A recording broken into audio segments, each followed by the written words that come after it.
hamma janrdagi.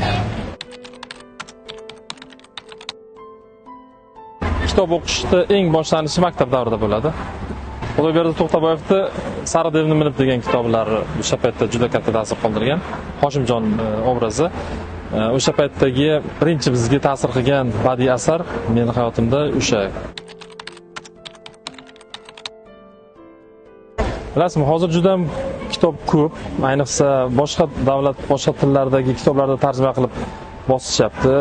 Tarjimasi yaxshi chiqqan kitoblar ham bor, tarjimasi yaxshi chiqmagan kitoblar ham bor. Hozir tarjima qilasiz,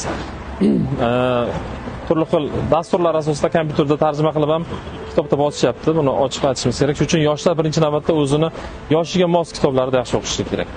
Bilasiz, bolalar adabiyoti bizda eng dolzarb.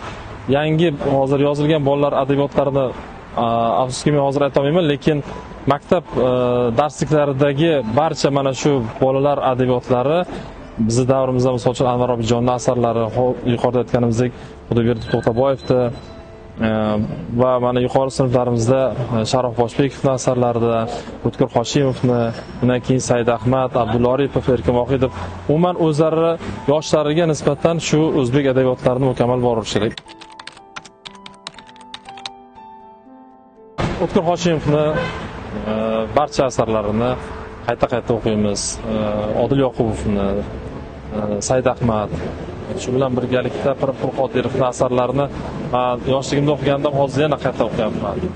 Jahon adabiyotida oxirgi paytlarda ommabop tarqalgan adabiyotlar Fotih Do'mandi kitoblari, mana Sir, Aso, Per, Men degan kitoblarini shu bilan birga hozir Imom Buxoriy to'g'risida yozilgan jahon adabiyotini saralab olib, hozir shu kitoblarni o'qiyapmiz.